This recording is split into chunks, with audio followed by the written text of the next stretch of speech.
1 hektar itu ya, itu paling tidak kalau kita tanam secara intensif bisa menghasilkan uang paling kecil 400 juta dengan umur 6 tahun. Dibandingkan dengan tanaman sawit, karet, yang notabene tanamannya tidak begitu ramah dengan lingkungan ya, tidak konservatif ya, secara ekologis tidak ramah ya. Itu jauh lebih menguntungkan secara ekonomis ya, tanaman durian ini.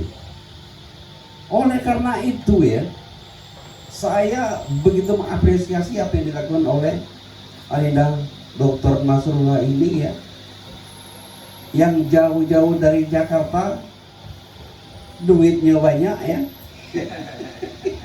ya mau capek-capek ini ya, kenapa? Karena secara sosiologis ya, ini ada ikatan moral. Ya, orang tua kita dulu ya, wasa-wasa nyekolah kita ini, nyekolah kami ini, itu dari durian. Pacak jadi dokter, pacak jadi profesor ini. Saya 7 tahun di Jepang. Itu gara-gara makan durian ini, jual durian ini. Nggak banyak dulu tanamannya, paling ada 50 tanaman gitu. Nah ini yang menjadi tantangan kita bersama ya. Kemudian tantangan yang lain gitu ya, ngapa kita beralih gitu kan? Karena tanaman ini tidak dirawat, dibiarkan oleh tanaman liar gitu. Sehingga berbuahnya pun ya, berbuah secara namanya panen raya itu ya, itu 4 tahun sekali gitu. Siklus dia berbuah itu. Ini tidak lain karena apa? Karena makannya tidak cukup gitu. Kalau di Thailand itu ya, tiap tahun panen raya dia.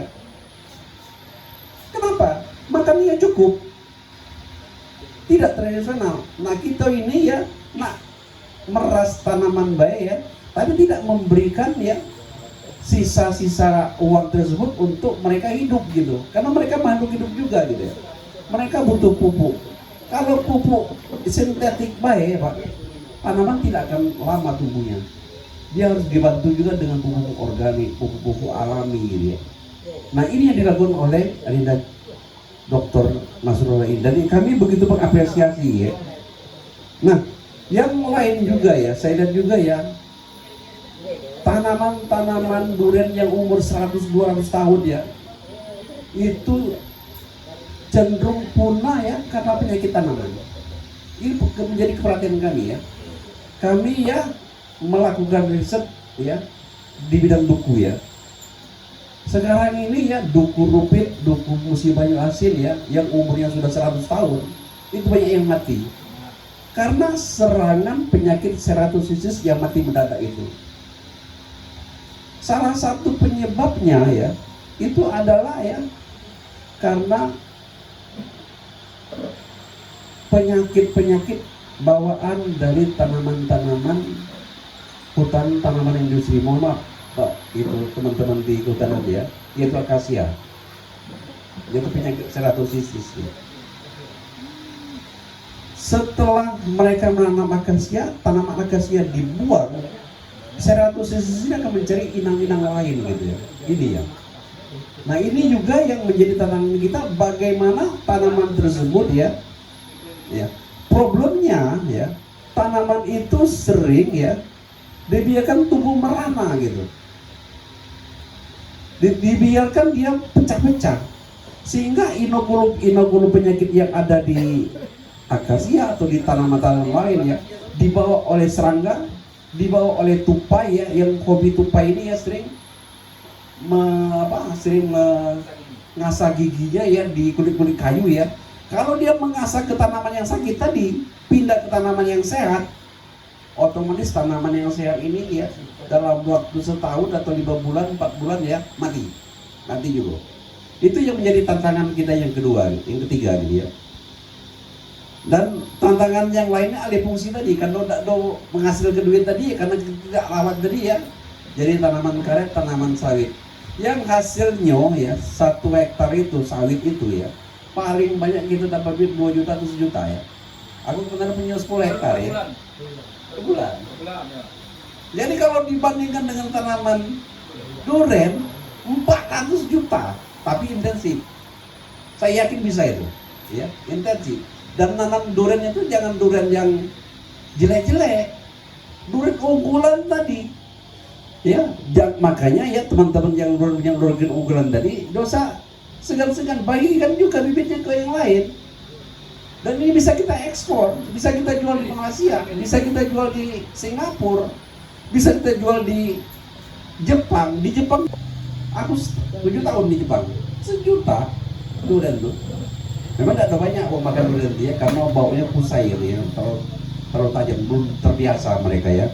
Nah, sehubungan dengan hal tersebut ya, kami Fakultas Pertanian Unsri ya, mulai sekarang ini akan mencoba ya membangun ya kebun laboratorium riset lapangan ya untuk durian-durian unggul indigenous Sumatera Selatan. Untuk itu kami ini sebenarnya ngumpul ke plasma nupa yang kira-kira tinggal sebatang lagi, tinggal 2 batang lagi ya. Seperti di Oku ya, di Batu Raja itu ada durian semengkuk sakti ya, tinggal sebatang itu.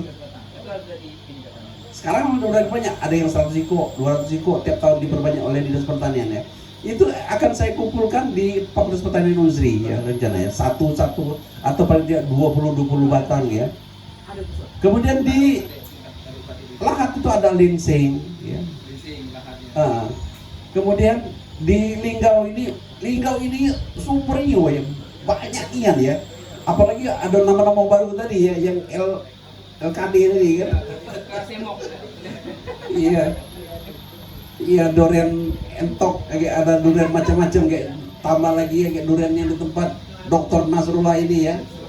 Ya luar biasa nih. Nah, oleh karena itu ya kami mungkin juga minta ya kepada Bapak Ibu sekalian juga untuk berbaik hati nanti ya, untuk memberikan kesempatan kepada kami ya untuk mengumpulkan plasma nupa itu untuk riset, untuk kita pertahankan, untuk kita konservasi ya.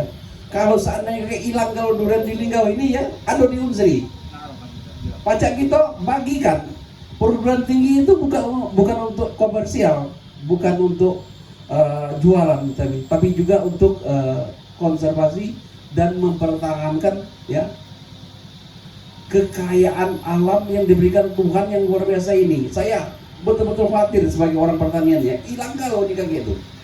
Tadi ke kebun di belakang Pak Nasrullah ini ya, 100 tahun tanaman itu, ya Allah ya. Ada yang mati tadi kan, mati ini. Nanti saya rencana nanti mencoba nanti ya, ajak teman ya di tim kita ya untuk mencek itu ya, untuk kita juga cek penyakit aku itu ya, apakah nanti sama-sama Ceratosis ini ya, atau penyakit lain atau hama lain. Nah ini yang jago hama ini ya, juga nanti sering durian itu tidak berkualitas karena bulatan galau. Nah ini ahlinya Dr. Chandra ini Pak, ini tidak kati satu-satunya Pak, tidak kati yang ngalangnya Pak. Tamatan Bogor Pak IPB ini, dan orang Prancis dari kecil gawinya di kebun kan, dan mengerti betul tentang Pak Mano supaya tanaman ini ya hidup, tanaman ini berbuah bagus, yang tanamannya asam pacak jadi manis. Beliau, maka aku suruh buat buku beliau ini sama Ibu Profesor Susilawati ini. Saya pikir dari kami ya, mari kita sama-sama ya menjaga, melestarikan, mengkonservasi ya kekayaan alam plasma nupa khususnya durian di Linggau ini ya. Sama-sama kami nanti kami sama-sama membantu ya supaya tidak mati kalau ya. Itu dari kami ya, dan mohon nanti Pak Chandra dengan Bu Susila ya untuk bisa menyampaikan ya beberapa informasi atau beberapa temuan-temuan ya, sehingga nanti bisa membantu masyarakat kita untuk meningkatkan kualitas durian di Lubuk Linggau ini. Dan saya ini dengan mobil wanita. Wassalamualaikum warahmatullahi wabarakatuh. Ada nggak yang kena korban